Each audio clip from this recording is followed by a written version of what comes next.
छोटे भाई बहनों को प्यार तथा बड़ों के चरणों में नमन करते हुए शिष्टाचार की बातों को आरंभ करते हैं कि उस देश में निवास न करें जहां आपकी कोई इज्जत नहीं हो, जहां आप रोजगार नहीं कमा सकते, जहां आपका कोई मित्र नहीं और जहां आप कोई ज्ञान अर्जित नहीं कर सकते। व्यक्ति को आने वाली मुसीबतों से निपटने के लिए धन संचय करना चाहिए। उसे धन संपदा त्याग कर भी पत्नी की सुरक्षा करनी चाहिए, लेकिन यदि आत्मा की सुरक्षा की बात आती है तो उसे धन और पत्नी दोनों को तुच्छ समझना चाहिए। दुष्ट पत्नी, झूठा मित्र, बदमाश नौकर और सर्प के साथ निवास साक्षात मृत्यु के समान है। एक पंडित भी घोर कष्ट में आ जाता है यदि वह किसी मूर्ख को उपदेश देता है, यदि वह एक दुष्ट पत्नी का पालन पोषण करता है या किसी दुखी व्यक्ति के साथ अत्यंत घनिष्ठ संबंध बना लेता है। जो मित्र आपके सामने चिकनी चुपड़ी बातें करता हो और पीठ पीछे आपके कार्य को बिगाड़ देता हो, उसे त्याग देने में ही भलाई है। चाणक्य कहते हैं कि वह उस बर्तन के समान है जिसके ऊपर के हिस्से में दूध लगा है परंतु अंदर विष भरा हुआ होता है।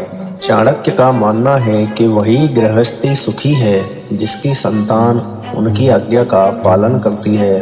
पिता का भी कर्तव्य है कि वह पुत्रों का पालन पोषण अच्छी तरह से करे।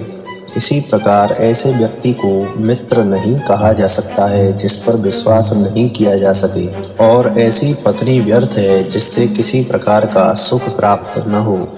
चाणक्य कहते हैं कि जिस व्यक्ति का पुत्र उसके नियंत्रण में रहता है, जिसकी पत्नी आज्ञा के अनुसार आचरण करती है और जो व्यक्ति अपने कमाए धन से पूरी तरह संतुष्ट रहता है, ऐसे मनुष्य के लिए यह संसार ही स्वर्ग के समान है।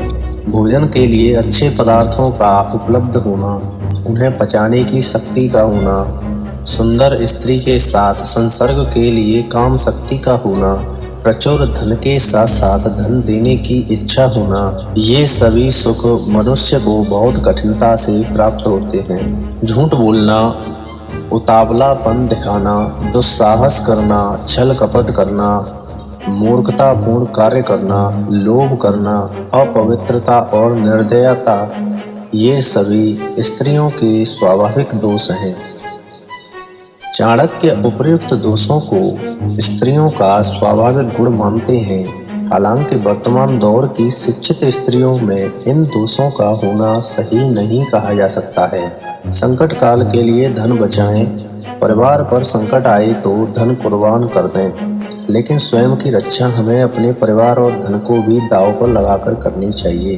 अपने बच्चे को पहले 5 साल दुलार के साथ पालना चाहिए, अगले 5 साल उसे डांट फटकार के साथ निगरानी में रखना चाहिए, लेकिन जब बच्चा 16 साल का हो जाए तो उसके साथ दोस्त की तरह व्यवहार करना चाहिए। हर मित्रता के पीछे कुछ स्वार्थ जरूर छिपा होता है। दुनिया में ऐसी कोई दोस्ती नहीं जिसके पीछे लोगों के अपने हित न छिपे हों। यह कटु सत्य है, लेकिन यही सत्य है। कभी भी अपने रहस्यों को सिवाय अपने गुरु के किसी के साथ साझा मत करो, यह प्रवृत्ति तुम्हें बर्बाद कर देगी। अगर कोई सांप जहरीला नहीं है तब भी उसे पुकारना नहीं छोड़ना चाहिए। उसी तरह से कमजोर व्यक्ति को भी हर वक्त अपनी कमजोरी का प्रदर्शन नहीं करना चाहिए। किसी भी व्यक्ति को आवश्यकता से अधिक सीधा नहीं होना चाहिए।